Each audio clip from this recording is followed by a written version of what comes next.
Pourquoi est-ce qu'ils vont devenir grands? Parce que lorsque vous voyez des gens devenir grands, copiez ce qu'ils ont fait pour aussi devenir grands. Hein? Si vous voyez les gens qui ont devenu grands, copiez ce qu'ils ont fait, parce que c'est ce qu'ils ont fait, c'est ça qui les a rendus grands. Alors, les gens ne peuvent pas être à côté de toi en train de préparer ta récolte cuit et devenir grand. Toi, tu es là, tu veux savoir préparer ta part de riz. Si tu prépares aussi la longue cuit, ça va, tu vas aussi devenir grand comme eux. Donc, fais ce que les grands font pour être comme les grands. Ça va dire Amen. Amen. Gloire à Jésus. Donc, nous allons partager donc sur la loyauté et la déloyauté. Gloire à Jésus. Et dans ce chapitre, il dit que c'est le chapitre 1, n'est-ce pas? Hein, monsieur Brillant. Peut-être on va appeler Julien pour papa Julien, c'est pas hein? Brillant, vas-y. Ok. Chapitre 1. Pourquoi la loyauté? Le pourquoi de la loyauté. Pourquoi devons-nous parler de la loyauté? Pourquoi devons-nous étudier la loyauté? Alléluia. Gloire à Jésus. J'aimerais vraiment que prochainement que nous puissions la voir, que chacun ait son manuel à main. Amen. Gloire à Jésus. Je suis suffisamment de pousser 5 enfants. On mettra à votre disposition. Parce que c'est un long enseignement. Alors, ça va venir aujourd'hui. Ça, c'est comme l'introduction aujourd'hui. Et chaque mardi, on va faire cet enseignement-là. Hein? Gloire à Jésus. Tu es d'accord avec moi? Ok. Donc, pourquoi la loyauté et la déloyauté? Vas-y. Pourquoi loyauté et déloyauté? Je suis convaincu que le Seigneur a voulu que ce sujet pratique me tienne à cœur pour plusieurs raisons. Oui. Tout d'abord, je me suis rendu compte de sa pertinence dans la parole de Dieu. De sa pertinence dans la parole de Dieu. Donc, de son importance, du rôle que ça joue, de sa place importante dans la parole de Dieu. Continue. Les saintes écritures regorgent de récits sur des personnes fidèles et perfides. Ouais. Beaucoup de leçons peuvent être tirées de ces récits. De ces récits bibliques. Ensuite, les quelques années que j'ai passées dans le ministère m'ont sensibilisé à la loyauté pour la déloyauté. Et c'est quelqu'un qui est dans le ministère depuis 82. Vous imaginez, non? Donc, quand il dit que les quelques années que j'ai passées, quelqu'un d'autre dirait que c'est 203 ans, mais c'est 40 quelque chose d'années. Mais 41 années qu'il est dans le ministère. Vous pouvez imaginer, n'est-ce pas? Gloire à Dieu. Donc, il a de l'expérience, il maîtrise ce qu'il dit, il a de la connaissance pour ce qu'il est en train de raconter. Alléluia. Continue. Pour la déloyauté des gens, j'ai réalisé l'effet que cela pouvait avoir sur l'Église. Oui, j'ai réalisé le fait que cela peut avoir son effet dans l'Église. J'ai réalisé l'effet que cela pouvait avoir sur l'Église ou le ministère. Dans les pages qui vont suivre, oui. Je vais exposer les raisons pour lesquelles il est si important que le sujet de la loyauté soit abordé. Donc, dans la suite, on va voir pourquoi c'est très important que dans une église comme la nôtre, le sujet de la loyauté, la déloyauté soit abordé. Amen. Bon, maintenant je vais lire la raison numéro 1. Voici la raison numéro 1. La loyauté est la qualité première que doit posséder un ministre. On parle d'un ministre, ici on parle d'un ministre au gouvernement. On parle d'un chrétien, un leader, un être spirituel. On dit donc que la raison première, c'est la loyauté et la qualité première. Donc si tu dis que tu es leader, si tu dis que tu es un modèle, la première chose qu'on doit détecter sur toi, c'est la loyauté. C'est la quoi? C'est la loyauté. Donc si tu dis que tu es un être spirituel, un leader, un modèle, les gens on doit te regarder pour suivre. Quand on dit leader, je ne pense pas leader de bâton. Je parle de quelqu'un dont on doit porter le regard sur lui pour le suivre. L'homme de Dieu dit que la première chose que tu dois avoir, tu ne peux pas avoir les autres, mais la toute première chose que tu dois avoir en toi, ou bien tu dois rechercher, c'est quoi? La loyauté. La loyauté. Ah, je vais dire, mon livre, je vais dire. Quelqu'un d'inexpérimenté aurait tendance à penser que plus on est doué, plus on est apte au ministère. Par exemple, donc l'homme de Dieu en train de faire comprendre ici que lorsque tu n'es pas expérimenté, lorsque tu ne connais pas les choses de Dieu, tu penses que lorsque quelqu'un est apte, on dit quelqu'un est apte, ça veut dire quoi? Ginette. Ça veut dire quoi?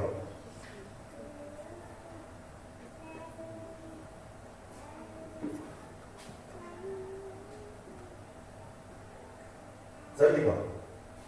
Ça veut dire quoi?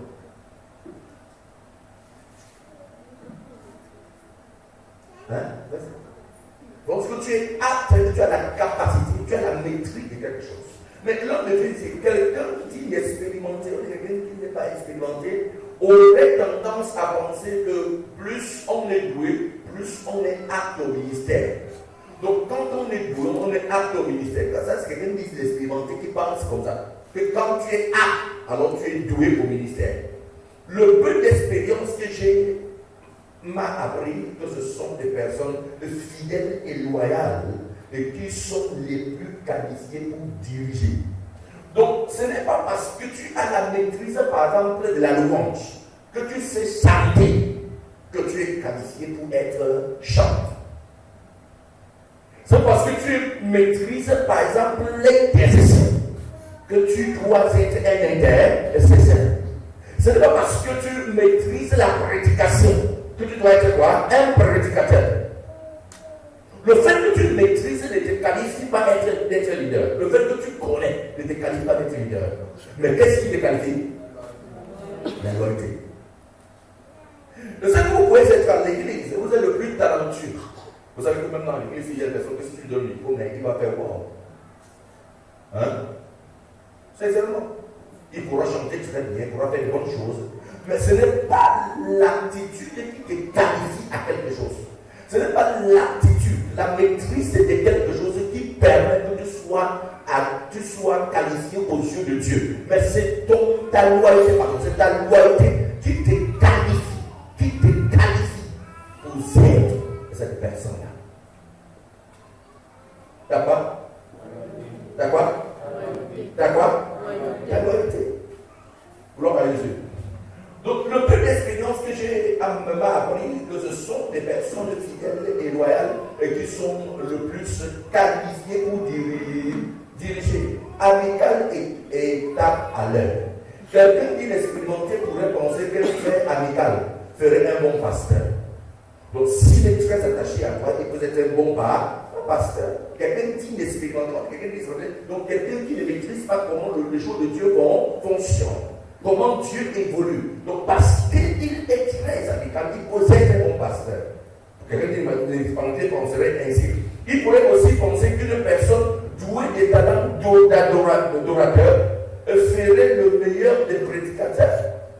Donc, on pourrait aussi penser que si quelqu'un peut bien prêcher, il sera un bon orateur.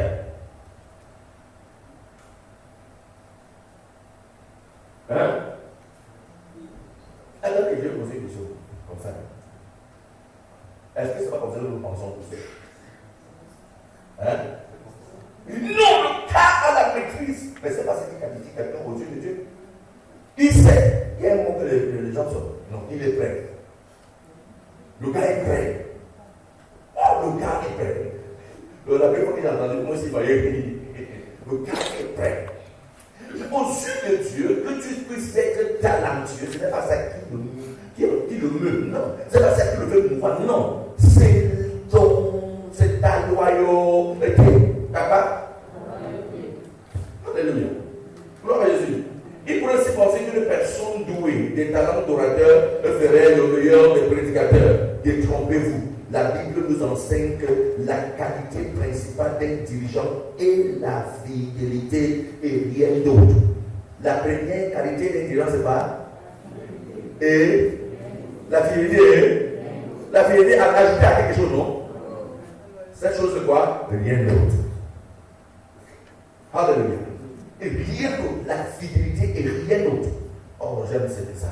Écoutez, 1 Corinthiens chapitre 14, 1 Corinthiens 4, verset 2, il dit, du reste, ce qu'on attend des dispensateurs, c'est que chacun soit trouvé fidèle.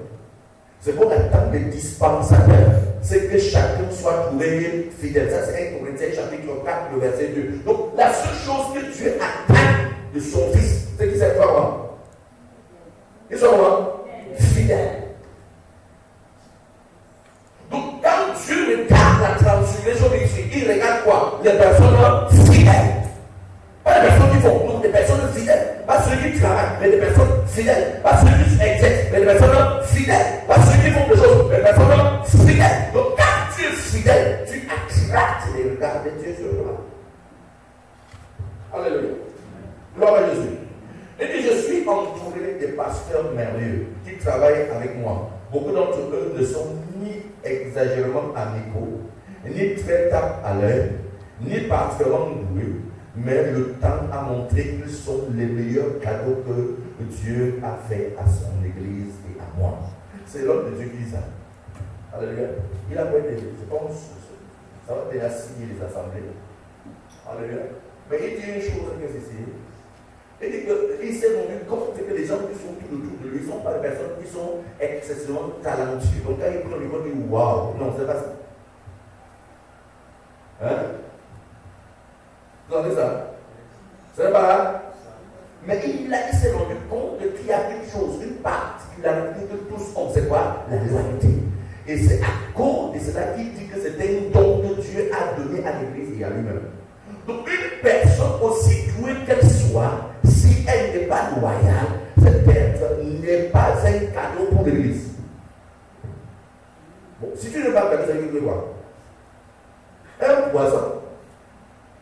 Parce que si tu n'es pas un cadeau, tu es un poison. Sincèrement, hein? Est-ce que vous savez qu'il y a ici des personnes qui à l'église que le pasteur même fait le Seigneur en lettres? Vous savez ça? Bien. Un véritable pasteur qui a l'air qui regarde dit Seigneur, celui-ci il a vraiment. Celui-ci il a pardon. Seigneur qui parle. Parce que c'est un sérieux poison dans l'église.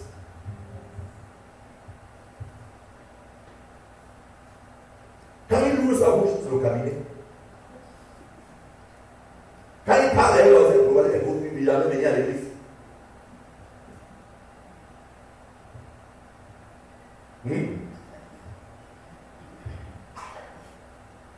Ça va dire avec. Parce qu'avec qui tu parles, la maison, c'est quoi? Alléluia. Gloire à Jésus. Donc la première raison, vous venez la voir, n'est-ce pas? C'est que ce n'est pas le tape-air. C'est le tape-air, non? Bon, à premier regard, c'est ça. Vous savez, quand vous êtes un leader, la première chose qui frappe à titre de regard, c'est ça. Non, la personne, oh, il est doué, oh, il est. Mais le temps démontre que la personne n'a rien, totalement rien. Être doué n'est pas suffisant, c'est la loyauté que Dieu regarde. Être talentueux n'est pas le plus important, c'est la loyauté. Mais l'expérience a montré que lorsque vous êtes fidèle, vous finissez par devenir talentueux. C'est la loyauté qui vous qualifie à être comment? Talentueux. Mais si vous avez le talent et que vous manquez de loyauté, ça va mourir petit à petit. Puisqu'un jour on vous dira que vous connaissiez, vous allez rencontrer que vous ne connaissiez rien. Alléluia. Gloire à Jésus. Donc, raison 2. Hein? La cinquième colonne. Quand on dit seulement la cinquième colonne, vous ne comprendrez rien. J'ai dit la cinquième colonne, vous comprendrez. À mes débuts dans le ministère, je me suis très vite rendu compte que le diable était passé maître dans l'art de détruire l'église de l'intérieur. Détruire comment? Vous savez, parfois, on passe le temps à prier, Seigneur, que tout ennemi de Christ die by fire à l'intérieur. L'ennemi des églises ne sont pas dehors, à l'intérieur. Camoufler à l'intérieur, détruire ça à l'intérieur. Il y a une fille qui font la pêche à l'église. Donc, elle dit ça, tu es un bon gars, il vient.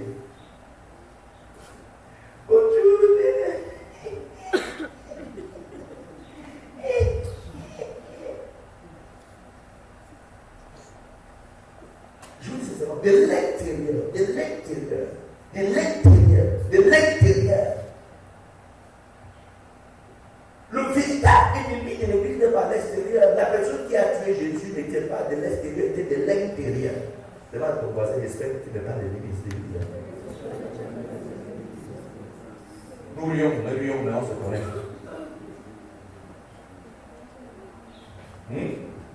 Alléluia. Il dit, avec lui dans le ministère, je me suis très vite rendu compte que le diable était passé dans l'art de détruire l'église de quoi? De l'intérieur. Si vous êtes un bon pasteur, si vous avez été appelé et faites ce qu'il est juste, le diable aura très peu d'occasion de vous attaquer de l'extérieur, comme l'a dit Jésus.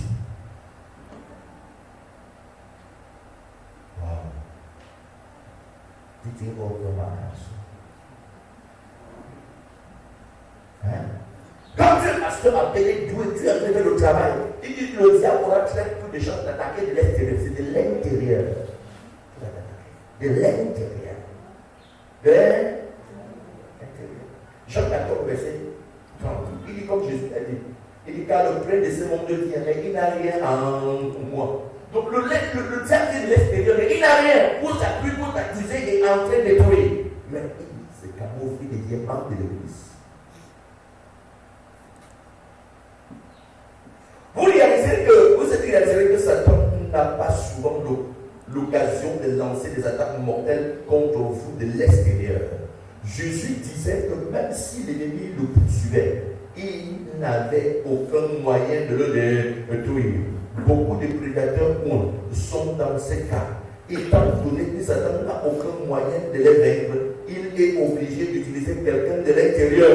Dans le cas de Jésus, c'est un trait Judas que Satan a utilisé.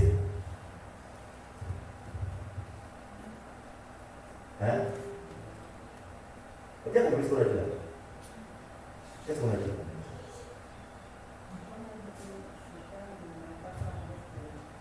Il attaque à l'intérieur. Judas était à l'intérieur. Il dit d'abord que quand tu es serviteur de Dieu, que tu es ouvert, le diable aura très peu de chances de t'attaquer de l'extérieur. Non, parce qu'il ne trouve pas l'opportunité. Il ne trouve pas l'occasion. Il n'y a pas moyen de le faire. Mais qu'est-ce qu'il doit faire? C'est de l'intérieur. Demande à ton voisin, j'espère que tu n'es pas dans le temps.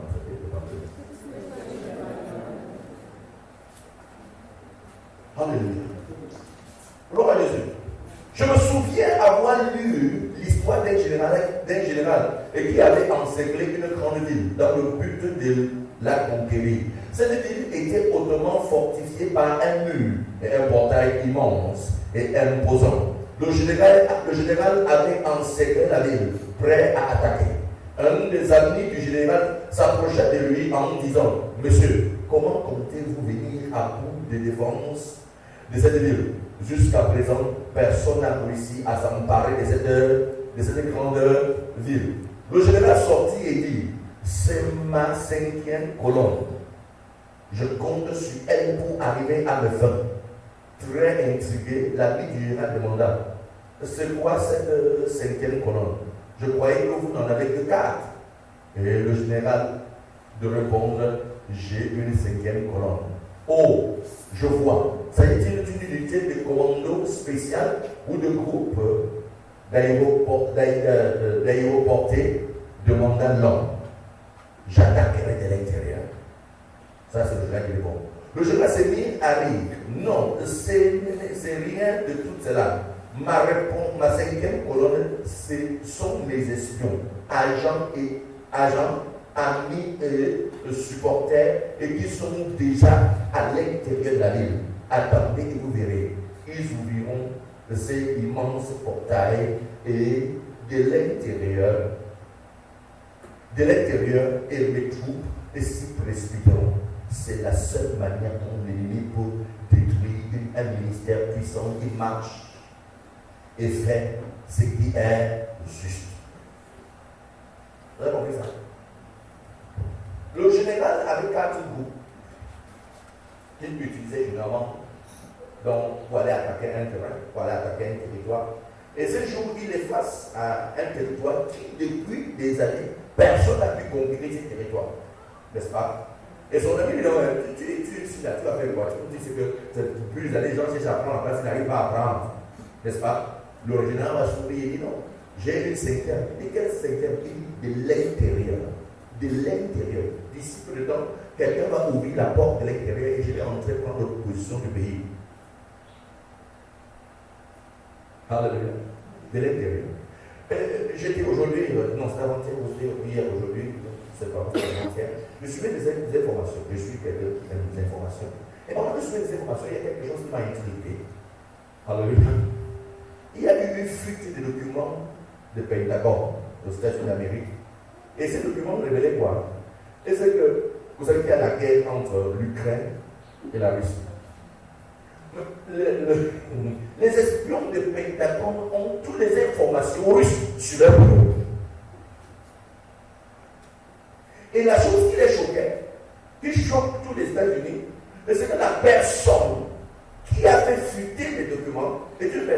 forcément filmé.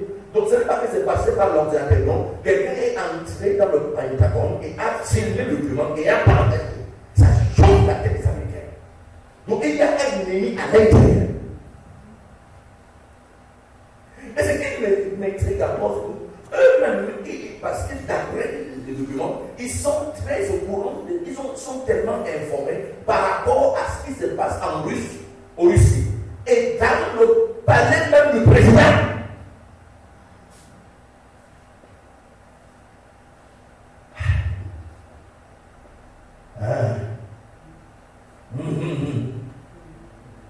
À l'intérieur, l'ennemi de l'intérieur, l'ennemi de l'intérieur, l'ennemi de l'intérieur.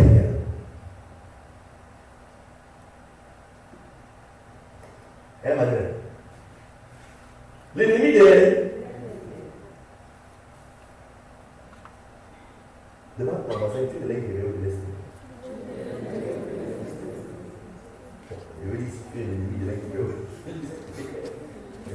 Il t'a répondu quoi? Donc tu es l'ennemi.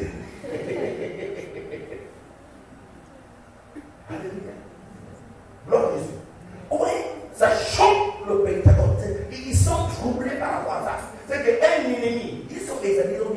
Il dit que depuis une semaine, il y a des soldats des autres pays qui sont en train de peut-être que c'est pas ça.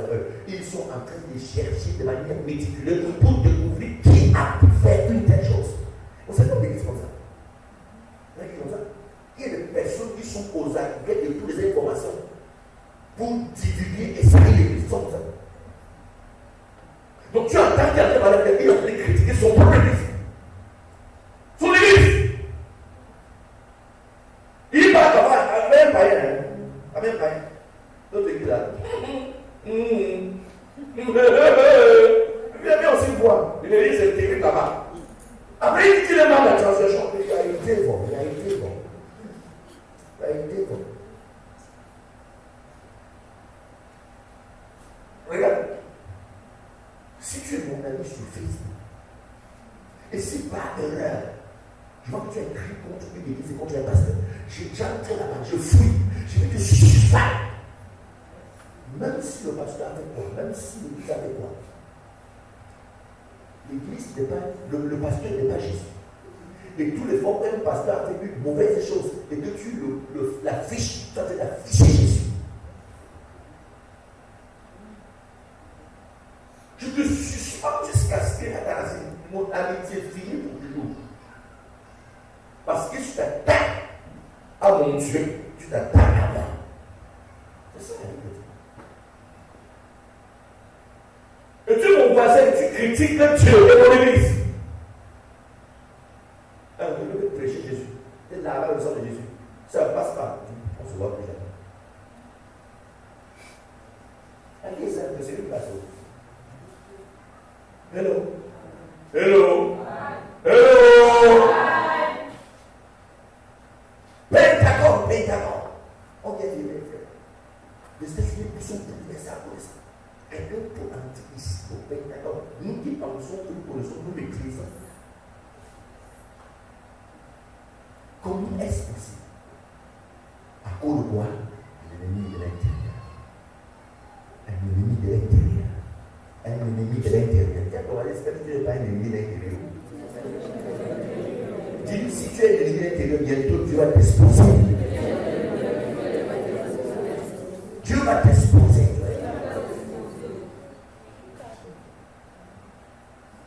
Alléluia. Si tu es chrétien qui parle de ton église, c'est pas l'église de son voisin. Et il parle de même païen. Mais God will give you Jesus. Alléluia. Donc le général dit que ne vous inquiétez pas, Dieu est quelqu'un à l'intérieur. Quand on va se lever, dès qu'ils vont savoir là, ils vont se lever, ouvrir la porte de l'intérieur. Chez moi, on dit que le vampire n'entre pas chez toi si tu n'as pas son voisin à l'intérieur. Hein? Donc pour que le vampire vienne chez toi, il faut qu'il y ait quelqu'un à l'intérieur. C'est le bon par lequel il passe. Celui qui vient ouvrir la porte, il dit, ah, on t'a attendu que Dieu faisait quoi de plus? Dis à ton voisin, j'espère que tu n'es pas un ange. Alléluia. Gloire à Jésus. L'homme de Dieu donne un témoignage. J'avais une associée déloyale. Et il y a quelques années, lorsque j'ai débuté dans le ministère, je goûtais au désagrément de la déloyauté d'un associé. Bien qu'officiellement, cette personne fut mon bras droit. Elle ne croyait pas en moi. Elle murmurait constamment contre moi. Ouais, le bras droit du pasteur ne croit pas mon pasteur et murmure constamment contre lui. Tu as un witchcraft.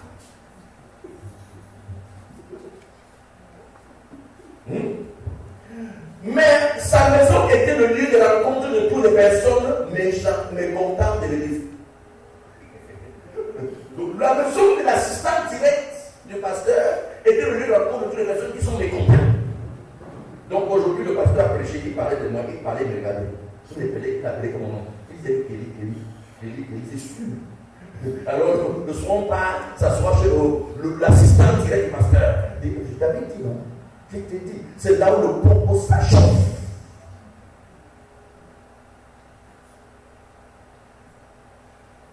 Dis à ton voisin, j'espère que c'est pas chez toi.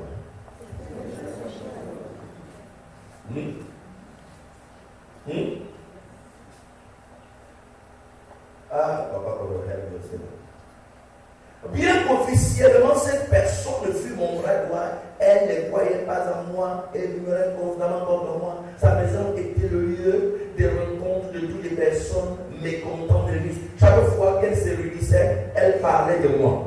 Tantôt elle critiquait ma façon de prêcher. Tantôt c'était le fait que je bois de l'eau au milieu de mes sermons. D'autres trouvaient que je n'étais pas assez sympathique. Mais le Seigneur me révéla toutes ces choses. Merci Seigneur, parce que tu le fais toujours. J'ai prié à ce sujet et je donnerai au Seigneur ce que je devais. Je demandais au Seigneur ce que je devais faire. Alléluia. Il verrait que la paix de ce pasteur. Je ne dis pas que le pasteur dit non, on ne veut pas être la paix de ce pasteur parce que c'est vraiment bizarre. Ton assistant, tu comptes sur lui. Celui qui te poignarde de l'autre, c'est vrai. J'ai suivi ça avant ça. Il y avait des anciens qui sont tournés contre moi comme ça. C'était pour la transition ici, il y a un fausse quoi. Le Seigneur me dit, débarrasse-toi de cet homme. Vous avez dit quoi? Frère, il faut se débarrasser de lui. Alléluia. Il y a des gens qui font les faire des en l'église. On ne te voit plus jamais ici. On dit à David ce qu'il dit, le jour où tu apparaît, pour donner le coup de tête. Et ce qui est important, c'est que c'est le Seigneur qui gagne. Vous savez quoi? Fais comment? Fais comment? Répète d'accord. Débarrasse-toi de cet homme. Alléluia. J'ai dit, Seigneur, cela signifie qu'il doit quitter l'église. Et le Seigneur répondit, c'est exactement ça. Renvoie-le autrement que tu n'auras jamais la paix et ton église ne grandira jamais. Ouais, quoi. L'église ne pouvait pas grandir à cause des personnes malchanceuses comme ça. Comment quelqu'un peut être méchant? Tu t'assois dans l'église de Dieu. Tu détruis l'église de Dieu à cause de toi, les gens doivent plus entrer. Tu es riche. À cause de lui, c'est Dieu qui t'a donné. Débarrasse-toi de lui. Sinon, l'église ne grandira pas. Ça ne peut pas grandir. Et de sur quoi tout le temps, ça va faire ça.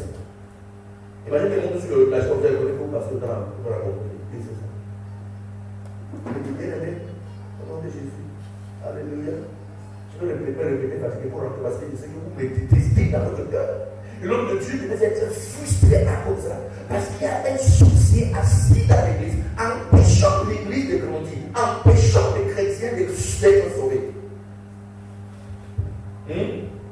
C'est ton voisin, j'espère que c'est pas toi. Alléluia. On va comment il fait. L'homme de Dieu a fait.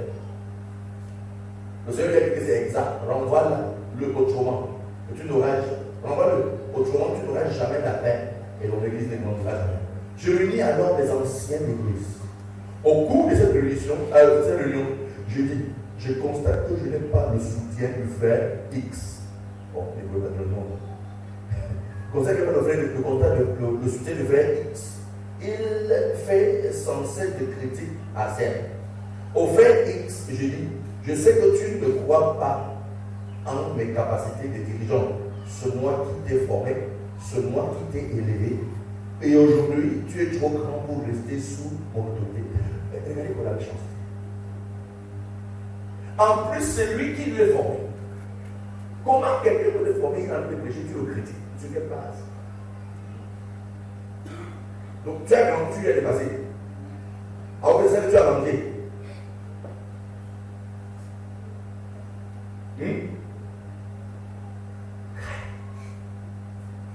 Non. C'est mauvais.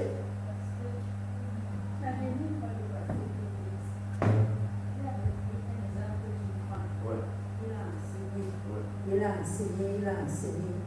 Et puis, quand il a enseigné, elle a préféré qu'il fasse une église ensemble. Et après l'église, après ça, le pasteur a voyagé. Quand il a voyagé, c'était désordre. Créé par la femme. Je me souviens de l'histoire. Alléluia. Amen. C'est mauvais ça. C'est mauvais.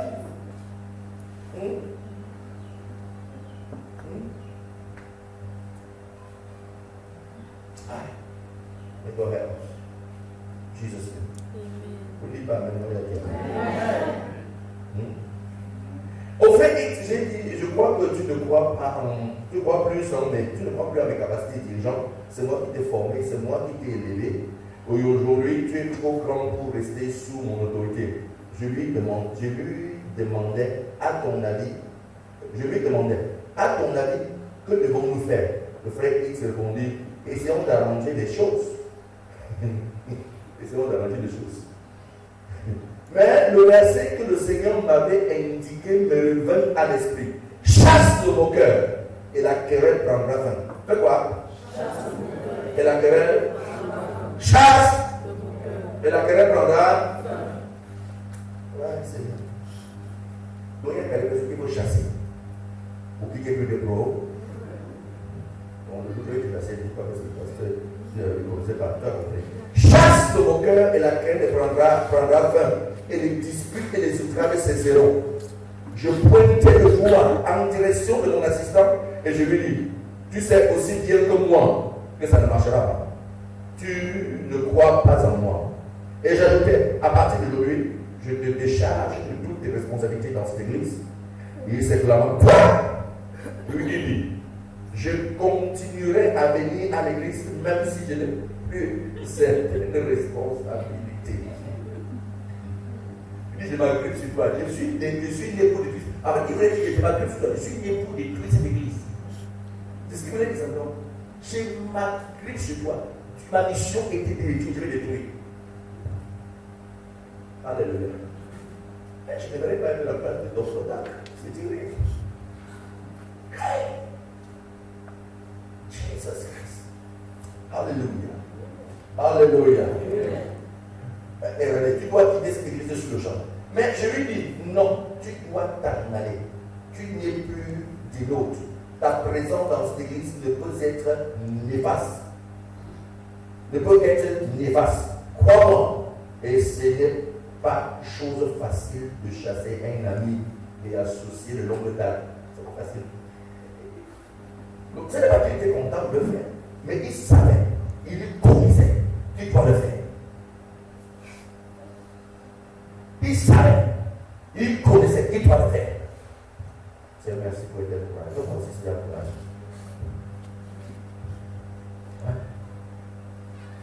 Vous savez, parfois, il y a des personnes que, même bien que le fait qu'on sait qu'il y a attention ici, les gens font attention, c'est bizarre. Au quartier, où ça, c'était. Les danses bizarres, c'est eux. Les bois de nuit, c'est eux.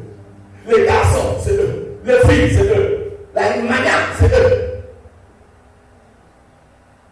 Regardez, une telle personne, quand vous le laissez à l'église, c'est pour que l'église continue bien que l'église ne détruise.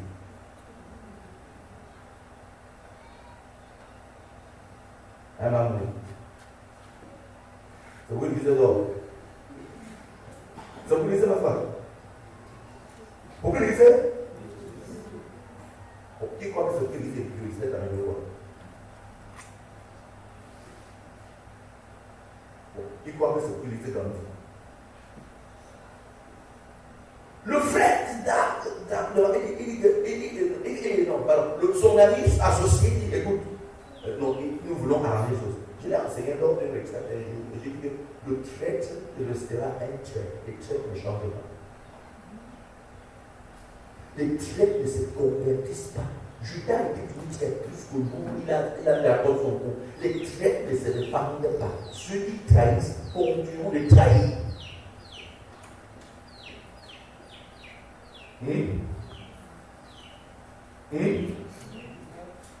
Ce que j'ai enseigné dans une retraite, des vidéos. Et comme j'ai enseigné, 2-3 mois plus tard, la chose s'est avérée vraie. Mais le Seigneur est merveilleux. Il y a des choses que tu enseignes, tu ne sais pas ce qui se passe. Dès que tu finis d'enseigner, Dieu demande que tu vas là, tu vas y aller et que tu enseignes ça. Alléluia. Dis à ton voisin, j'espère que tu ne vas pas les rentrer. Alléluia.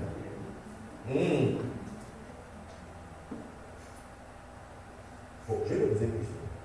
Si c'était toi la présidente, qu'est-ce que tu ferais? C'est ton ami. Vous avez commencé la chose ensemble. Vous priez ensemble. Vous gérez ensemble. Vous prêchez ensemble. Quand tu t'es parlé, c'est lui qui prêchait. Oui. Tu vas pouvoir le faire.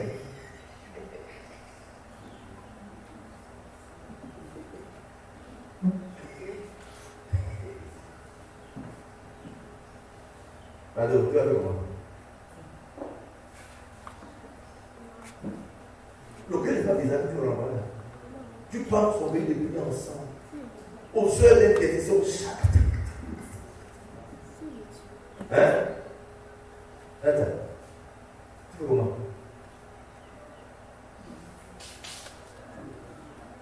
Je vais gêner et prier pour lui d'être. Mais si ça va mal, je vais. C'est des guerres humaines. Que Dieu t'ait dit chasse-le. Tu as dit que c'est un peu comprend par la pour que tu touches. Hein? Quand Dieu lui a dit chasse, Dieu a dit au frère d'Aquitaine, chasse l'homme là, mets-le hors. Sinon, toi, ça va frustrer et l'église ne grandira pas. Regardez. Une seule personne étouffant une église de grandir, tu es dangereux. Parce que ta vie, est-ce que la vie d'une personne a plus de valeur pour l'autre? Tu penses que ta vie a plus de valeur pour elle? Bon, imaginez donc qu'à cause d'elle, de lui, ce n'est pas ta portion, mon Jésus, mais imaginez qu'à cause de lui, tous les gens ici qui devaient entrer à l'église ne viennent pas à cause de lui. Et Dieu lui dit, chasse-le, parce que les gens doivent entrer à l'église. Tu dis non, Seigneur, vraiment, tu sais que je t'aime beaucoup, on a fait beaucoup de jeunes et de prières ensemble. Tu vois, Seigneur, si le sache, vraiment, ça ne doit pas marcher. Je me souviens pas qu'on a marché dans la pluie, dans la vie des consacrats, pour prier pour que l'église grandisse. Seigneur, pourquoi je dois le chasser? C'est ça, non? Bah, tu as dit à Dieu que Seigneur, quand je regarde le gars, sa vie a plus de valeur que la vie de tous les gens qui doivent entrer ici à l'église pour être sauvés.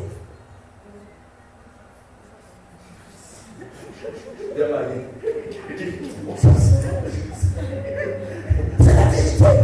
C'est la vérité. Il y a une catégorie de personnes qui sont vraiment des problèmes.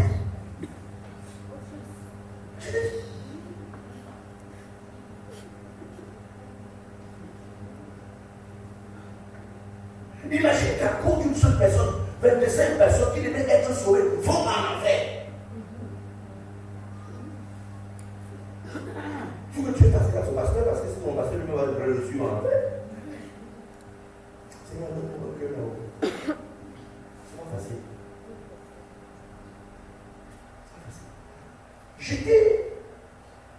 Je vous ai dit tout par ça. L'une des choses qui m'a fait comprendre que l'église de Léon de Blanc m'a fait. Je suis entré à l'église, on n'avait pas encore fait un mois à l'église. J'ai vu comment l'aide un frère. On dit, parce qu'il a écrit une lettre pour donner à une femme à l'église. Et c'est parvenu aux oreilles du pasteur. Le pasteur dit, Standa. Je ne connais pas, je ne vois comment le gars, parce que l'église avait la barrière. Il voit quand le gars est monté, il voit, et pas je vois comment il partait.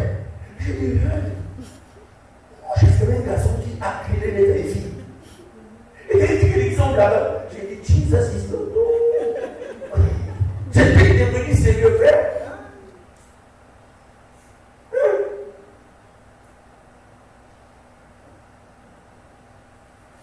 Hein? J'ai dit, Jésus, papa, laisse-moi t'entendre, Seigneur. Je te remercie,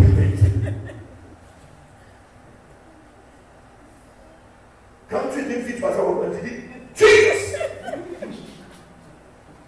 Il ne faut pas que ça se déconnecte. Mais le fille était trop. Vous savez, tous les gens, vous allez dans l'église, des petites filles. Des petites filles dangereuses. Je me souviens de l'autre jour, tout le monde. Frère Célestin!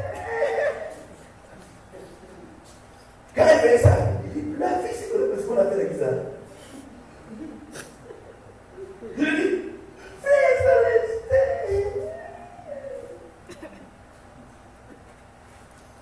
Comment son nom la fille? Je savais que ça passe. Parce que chose c'est ça dans le tête.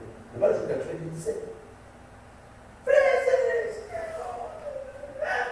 Quand le but de finir, elle est derrière moi. Quand elle dit, Frère, pourquoi tu es venu aujourd'hui plus tôt, Frère Célestin? C'est quoi ça? Tu me veux quoi? Tu me veux quoi? Tu veux qu'on me charge de l'église? Laisse-moi tranquille, laisse-moi tranquille. Hello? Mais quelqu'un qui me dit que sincèrement. Mais Dieu m'a préservé. Merci Seigneur. Alléluia. Sinon, tu imagines que tu fuis le monde pour aller trouver le monde à l'église. Tu fuis les petits dehors, tu es trouvé à l'église qui t'accueille. Et ils vont dire.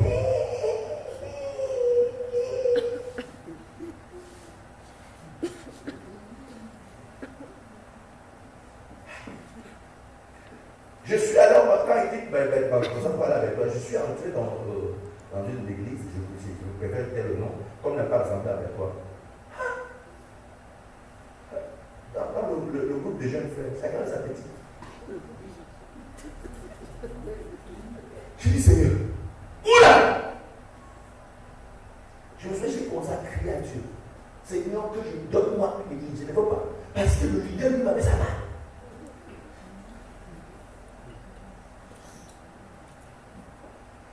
J'ai dit ici, c'est ça l'église. Je préfère laisser l'église. Je ne vais pas faire ça au monde.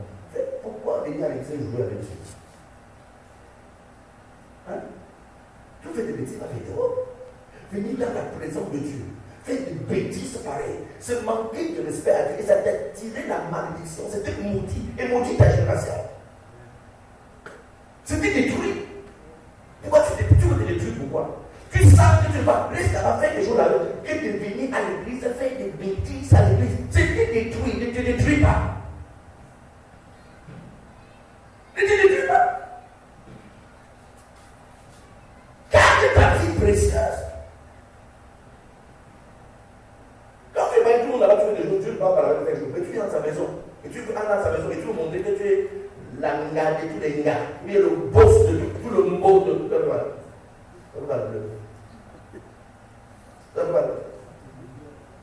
Le mignon de tous les mignons. Mais pourquoi tu veux maudire ta vie? Pourquoi tu veux détruire ta vie? Pourquoi tu veux paralyser ta propre vie? Pourquoi tu veux anéantir ta propre vie? C'est manquer du respect à Dieu. C'est le pas de Dieu, c'est manquer du respect à Dieu. C'est dire à Dieu, si tu es Dieu, montre-moi que tu es Dieu. C'est défier Dieu. Mais tu penses quand tu défies Dieu, qui va lever le défi? Moi? Qui va faire? La Bible déclare que il ne peut pas tomber entre les mains d'un homme, il est tombé entre les mains de Dieu lui-même.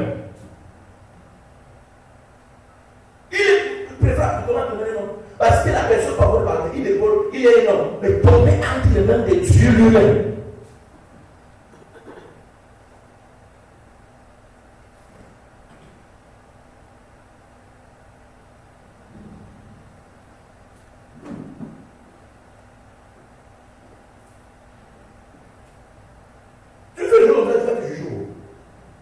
Et je ne plierai jamais de toi. Et un frère qui a fait ça avec toi, la voiture a écrasé. On a raclé son corps comme ça. Où est-ce qu'on s'est raclé? Quand tu as intelligent, tu as dit, où are-you? Tu es qui? Où challenger Dieu? Dans l'église de Dieu. Une fille est une fille dans l'église. Tu fais la cour à une fille à l'église. Et tu vas accoucher avec elle. Le riche, tu es le méchant. Tu es le démon ambulant. Tu es le sorcier. Tu es le diable. Même le diable te va dire, toi, tu gardes, tu vas dépasser. Venez dans l'église, on prie en la chakata. Tu fais une chose pareille. Pourquoi tu veux maudire ta vie? Pourquoi tu veux te détruire? Pourquoi?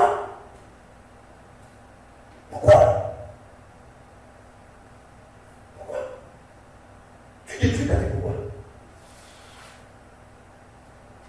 C'est plus que la pendaison. Donc mieux l'église cette pandémie que toi qui as fait journal. Parce que c'est venu défier Dieu dans sa propre maison. Venez dire à Dieu que tu es où? Je suis venu chercher. J'ai fait ça ici. Va-t-il. Est-ce que tu vas dire à Dieu? On va pas porter. Nous sommes dans une génération bizarre.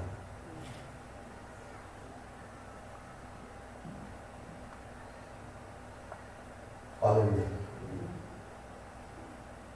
Il dit, si on veut avoir une... En deux mots. Je sais pas. En deux mots. Hein? Parle de ça.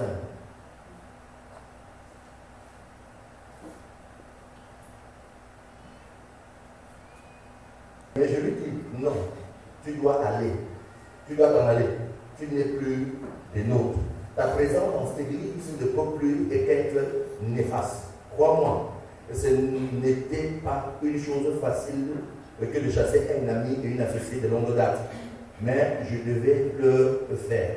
La Bible nous dit que Abraham fut en conflit avec d'autres. Il l'envoya ailleurs. Abraham dit, si nous nous séparons, la paix régnera et l'œuvre de Dieu pourra se poursuivre. Hein? Si on se sépare, la paix sera là et l'œuvre de Dieu pourra se poursuivre. Alléluia. Une personne déloyale provoque la discorde, la haine, les murmures. Ces sentiments déloyaux sont semblables à de la fumée qui envahit une maison. Hein? La seule manière de s'en débarrasser, c'est d'éteindre le feu. Donc imaginez que la fumée envahit toute la maison. Tu vois, la chose était faite quoi? C'était le feu. On dit que ces 4 personnes ne sont pas, c'est comme la fumée qui envahit toute l'église. La fumée de l'impudicité, la fumée de l'immoralité, la fumée de la haine, la fumée de la jalousie, la fumée du mépris, la fumée de l'orgueil. Dieu dit, pour que cette fumée ne continue pas, il faut éteindre le feu. Et comment éteindre le feu? Il faut seulement s'engager. Et c'est bon. C'est bon. C'est bon. Mais si on veut avoir une grande église, il faut travailler dans l'amour et l'unité. Tu as vu quoi? Et quoi? Demande ton voisin, est-ce que tu m'aimes? Si ton voisin après le dit, c'est qu'il est suspect. Demande-lui. Demande-lui, est-ce que tu m'aimes? On est unis. Demande-lui. Alléluia. S'il faut que si on veut avoir une église, il faut travailler dans l'amour et l'unité. Et si on ne peut pas être unis, il vaut mieux arrêter de faire semblant.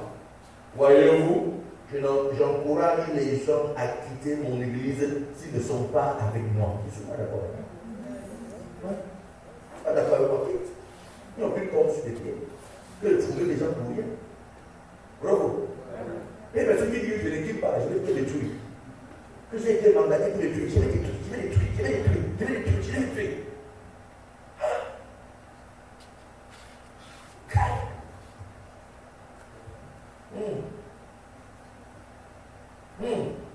Matthieu 12, verset 30. Celui qui n'est pas avec moi est contre moi. Bravo. C'est qui m'a vraiment contre moi?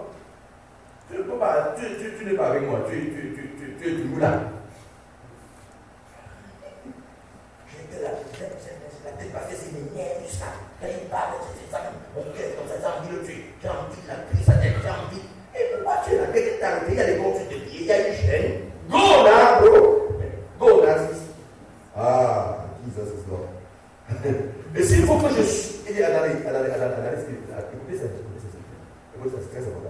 S'il faut que je vous supplie de partir, je le ferai. Je suis sérieux. S'il faut même que je vous paye un billet de transport et des amuse-gueules pour le voyage, je le ferai. Hein? Donc, si tu sens que tu es destructeur et que tu voulais te payer pour que tu parviennes, I'll give money to go. Please. Je veux que tu parles. Que ta soeur est tuée. C'est vrai, non? Qui n'est pas d'accord avec moi? Qui est d'accord avec moi? Alléluia. Thank you, Jesus. Vous n'avez pas dit Amen. Amen. Dis un vrai Amen. Amen. Tout cela afin que ceux d'entre nous qui s'aiment et ont confiance les uns aux autres puissent rester ensemble et continuer de travailler seuls. Pour que ceux qui sont vrais, qui aiment Dieu, qui s'aiment les uns et les autres, continuent de travailler, que de venir être le caillou dans la chaussure de quelqu'un.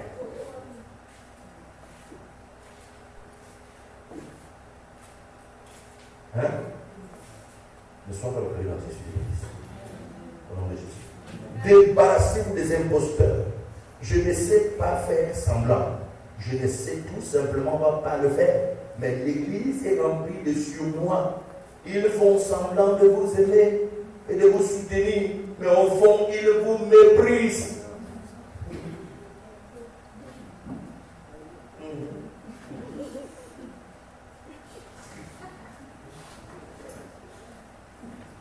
Le semblant d'hypocrisie, elle est mauvaise.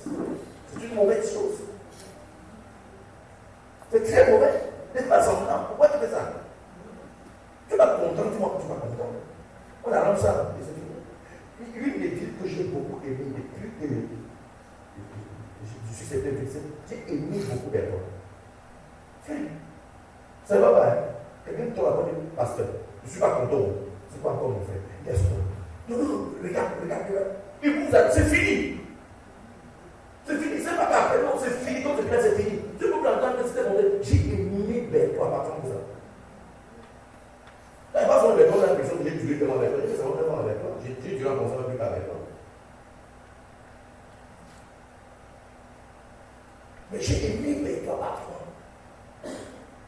C'est quand même le Seigneur de l'Évêque que je suis là, on regarde avec toi. Tu veux la faire. Hein? Viens vraiment, mon frère. Alléluia. Gloire à Jésus. J'ai beaucoup aimé mes parents comme ça. Ce sont des personnes trop vraies. Ça me plaît. Que la personne dit, yes, daddy, yes, daddy. Non, no daddy again. Yes, daddy. D'accord. Hein? L'hypocrisie est mauvaise. Alléluia. Ne fais pas semblant, ne fais plus semblant. Si ça t'énerve, dis-le-moi. Et qu'on arrange.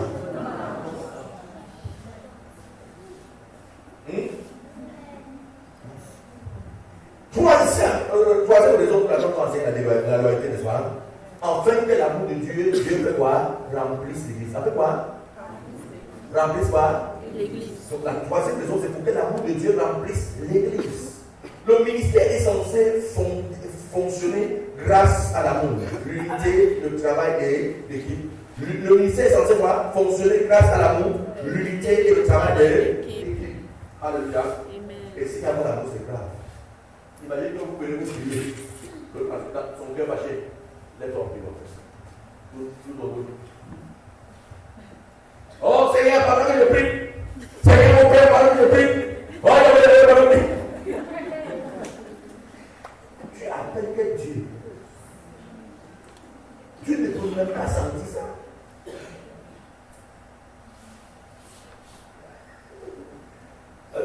Donc l'Église doit travailler dans l'amour, l'unité et la grâce. Voilà la chose que Dieu attend de nous. Être unis dans l'amour. Que tu te sens à l'aise de parler avec moi. Que je me sens à l'aise de parler avec toi. Pas que j'ai plus. Non, c'est pas ça. Alléluia. Regardez ce que Jésus a dit Dans le livre de Jean, chapitre 13, verset 13, verset 35 plutôt. Il dit, à ceci, tous connaîtront que vous êtes bénis ici. Si vous avez l'amour les uns pour les autres. Jésus a fait la preuve pour qu'on puisse reconnaître ses disciples. Hein? S'il y a l'amour les uns et les autres, c'est là où Dieu lui-même et les gens vont reconnaître que vous êtes l'église de Dieu. Il dit, à ceci, tous reconnaîtront que vous êtes bénis ici. Si vous avez l'amour les uns pour les autres. C'est quoi? Non, la haine, le mépris, le rejet, l'orgueil. Il fait ça à qui? Il sait même qui je suis. C'est parce que je suis de l'église que je suis là. Qui parle dans leur église là, qui pense que je suis fini. Hein? Non. Et par l'amour, on reconnaîtra que vous êtes bénis. Donc quand vous aimez les uns les autres, c'est ça qui fera qu'on puisse vous reconnaître comme bénis.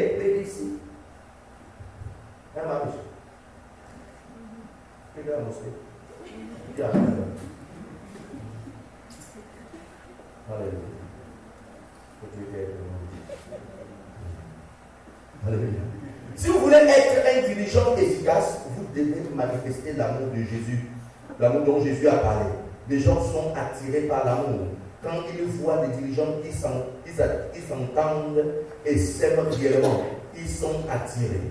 N'oubliez jamais que vos paroissiens ne sont pas aveugles. Ils ne sont pas sourds non plus. Ils sentent la désunion et la discorde là où elle existe.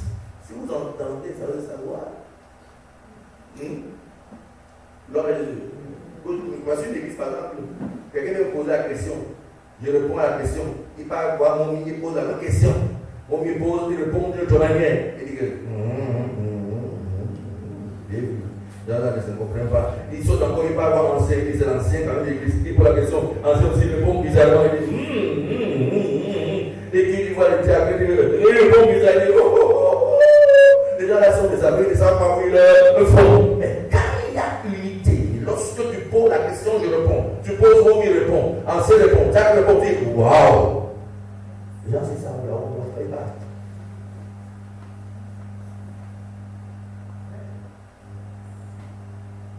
Alléluia. Quelqu'un avec moi ce soir. Gloire à Jésus. Les brebis ne s'abreuvent pas comme les eaux. Ne s'abreuvent que dans les eaux précises. Pour ça, quand les brebis se rassemblent pour boire de l'eau, quand comme ça, personne ne va là-bas. Ça veut dire quoi? À ton langage, tu comprends. Les chèvres ne peuvent pas arriver l'eau en train de s'agiter comme ça, ils viennent pour boire. Ils viennent là où l'eau est calme. Ils boivent. Donc quand l'eau est agitée, c'est que c'est un âme.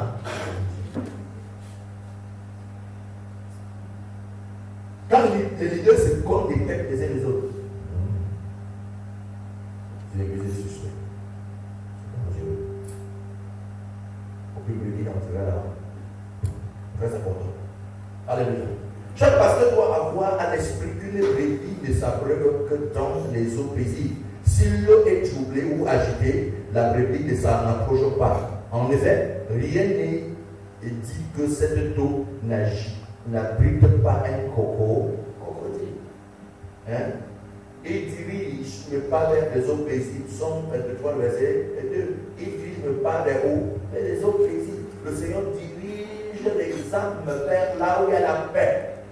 Dieu ne peut pas prendre un panier là au quartier, oui, pour l'amener à la transition ici, alors que vous-même vous cognez les têtes les uns les autres. Mais c'est quand il y a la paix que la personne entre et dit ici, là, il y a la paix et reste tranquillement. Ton voisin, j'espère que tu n'es pas aux heures de trouble devant lui.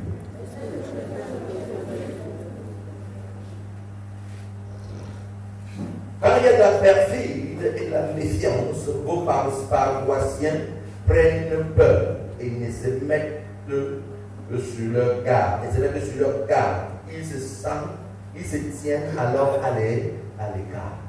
Alléluia. À l'écart. Quatrième raison, avec une grande et efficace éthique ministérielle. Alléluia. Avec une grande et efficace équipe ministérielle. Un seul homme ne peut pas faire beaucoup. Un pasteur ne peut être qu'un seul, ne peut qu'un seul endroit à la fois. Ne peut être qu'à un seul endroit à la fois. Il ne peut prendre soin des brebis que dans la mesure où ses forces ou limites lui permettent. C'est ça, n'est-ce pas? Vous comprenez ça? Un pasteur ne peut pas prendre soin de ceux qui sont ici, en train de prendre soin de ceux qui sont en dedans, c'est pas possible. Et il ne peut pas faire au-delà de ses limites, il ne peut que faire à la mesure de ses limites. Voilà pourquoi, quand une assemblée grandisse, les leaders, généralement au sein de l'église, deviennent parfois des pasteurs, des enfants, des pasteurs, des mamans, des pasteurs, des jeunes, des pasteurs, de ceci.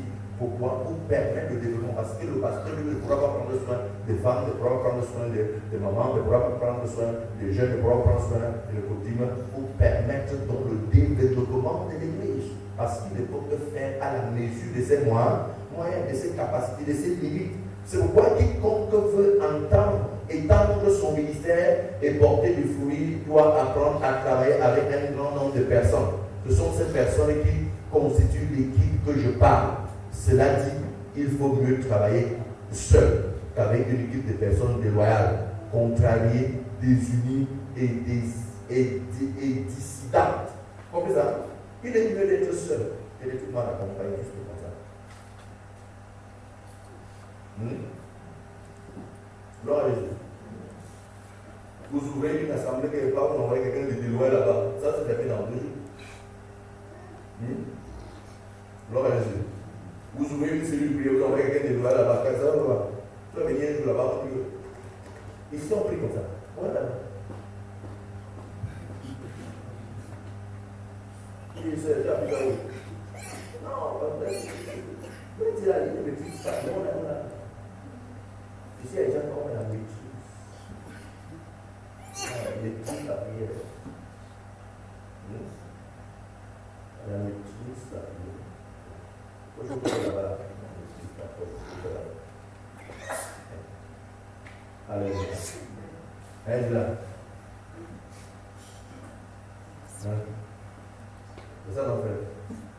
La cellule de quartier, là, le nom maîtrise. Chose que fait là-bas.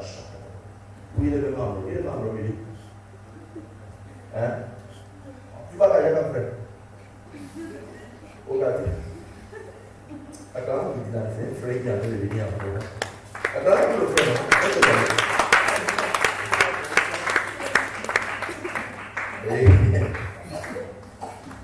En effet, il est impossible de former une équipe efficace avec de telles personnes. Je suis convaincu que c'est uniquement grâce à l'équipe qui m'entoure que j'ai pu faire tout ce que je fais.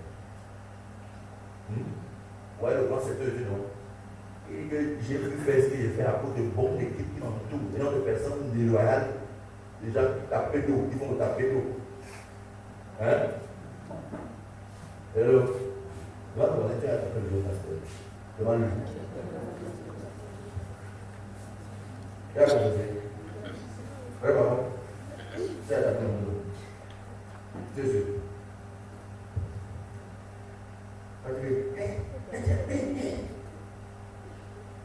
Jésus. Ok. Est-ce qu'il fait là? Est-ce qu'il s'est fait ça? Alléluia. C'est quelle raison avoir une méga église? Donc la raison pour laquelle on doit aborder la déloyauté ou la loyauté, c'est pour avoir une méga église. Méga église. Méga. Comme alpha, oméga. Méga, méga. Une méga église. Donc, si vous voulez aspirer à une méga église, vous devez apporter la loyauté.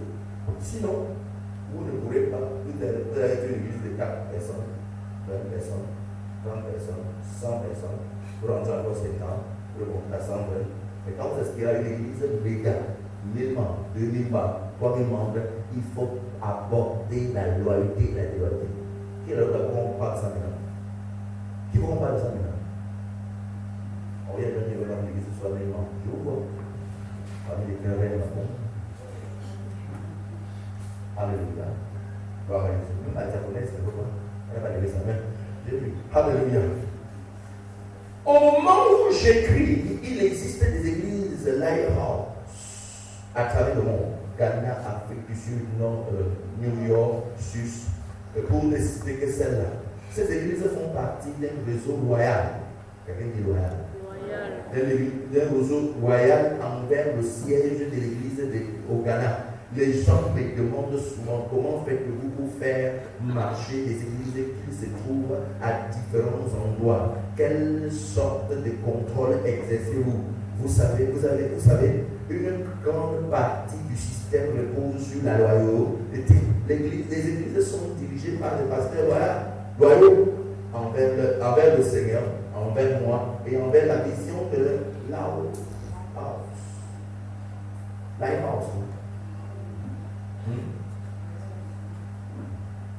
Alléluia. C'est ça, on a l'assemblée. De personnes loyales envers Dieu, envers lui et envers le ministère. Parce que c'est dit, je m'en fous. Les hommes ne marchent pas là-bas. Je suis loyal au Seigneur.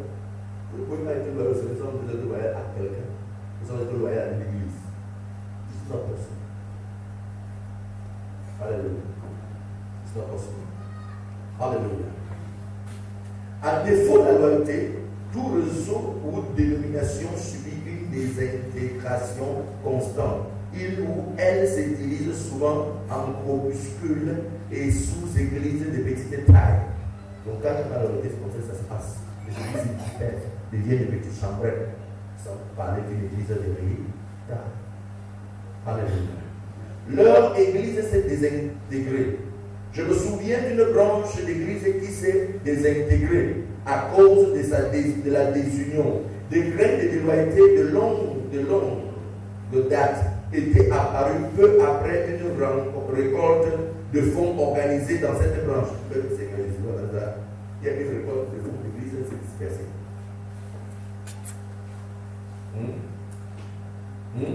Suite à cet désaccord, le pasteur décida de démissionner et de créer sa propre église au Seigneur. Il était tellement en colère qu'il rendit tout l'argent qu'il avait à recueillir.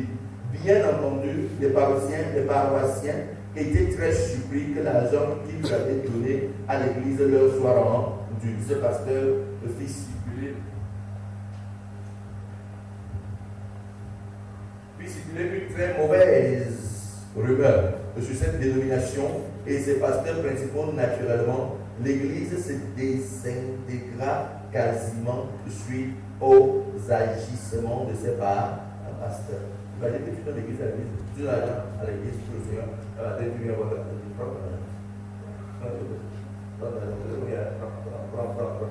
ça fait bizarre, n'est-ce pas? Je suis sûr que le pasteur a fait un truc que le leader principal n'était pas d'accord. Il lui a dit que tu n'as pas bien fait. Et le gars s'est fâché. Il a dit ok, comme tu as bien fait des choses. Il est parti en prenant l'église pour partir et en donnant l'argent. C'est mauvais ça, c'est très mauvais.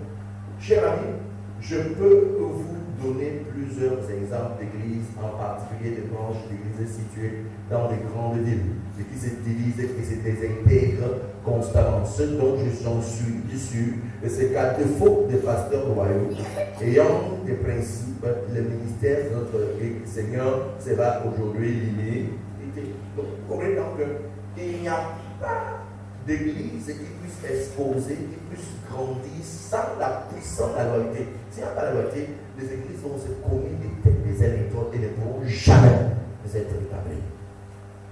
Dis à ton voisin, tu vois pourquoi tu as besoin de la loyauté. Amen. Ok, sixième raison, avoir un ministère qui dure. Un individu qui ne peut exercer le ministère de manière efficace que pendant quelques années. Un individu ne peut exercer le ministère de manière efficace que pendant quelques années. Jésus n'a exercé que pendant 3 ans et demi. Mais c'est grâce à une équipe loyale que son ministère et son influence se sont étendus. Notez que c'est un moment difficile qu'on apprécie la loyauté. Oui, quand toi bien loyal. Non, attends, je suis sur l'église. Qui? Quand il faut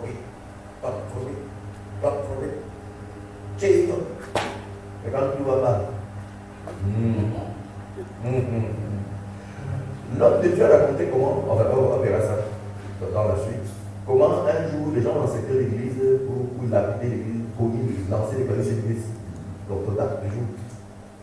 Parce qu'il y avait une scène qui s'était produite. Alléluia.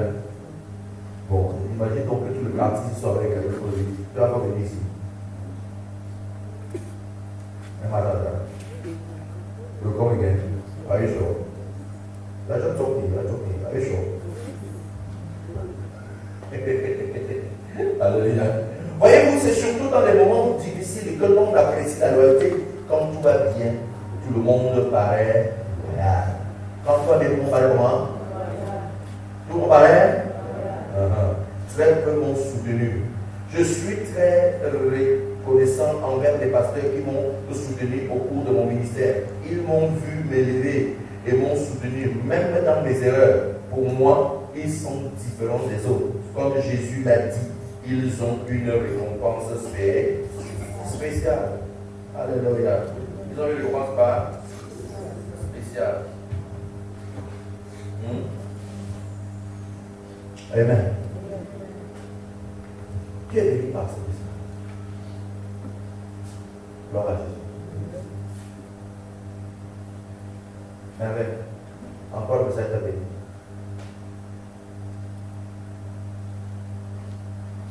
Vas-y. Hein? Ça t'a béni comment?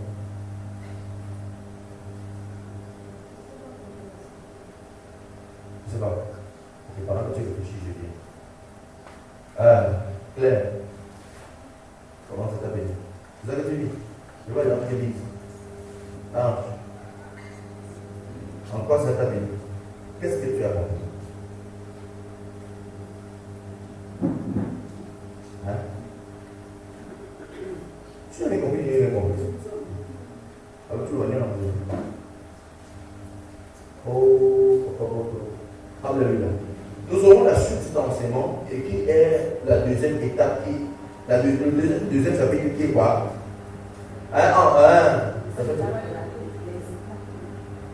Ange. C'est la deuxième partie quoi?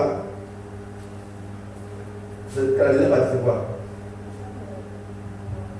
Les étapes de quoi? C'est le français ou c'est les étapes de quoi? De là. Les étapes de la déloyauté. Comment la déloyauté fonctionne? On va voir ça. C'est merveilleux. Peut-être que là, par contre, jusqu'à maintenant, on a compris pourquoi la déloyauté et pourquoi la loyauté. Peut-être c'est en décortiquant là, tu vas rencontrer, oh, moi je suis déloyal, et tu vas changer. Amen. Amen. Quelle question à poser?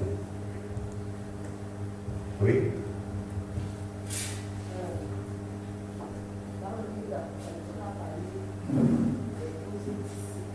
Du Seigneur. Leur nom sur le fondement de la ville.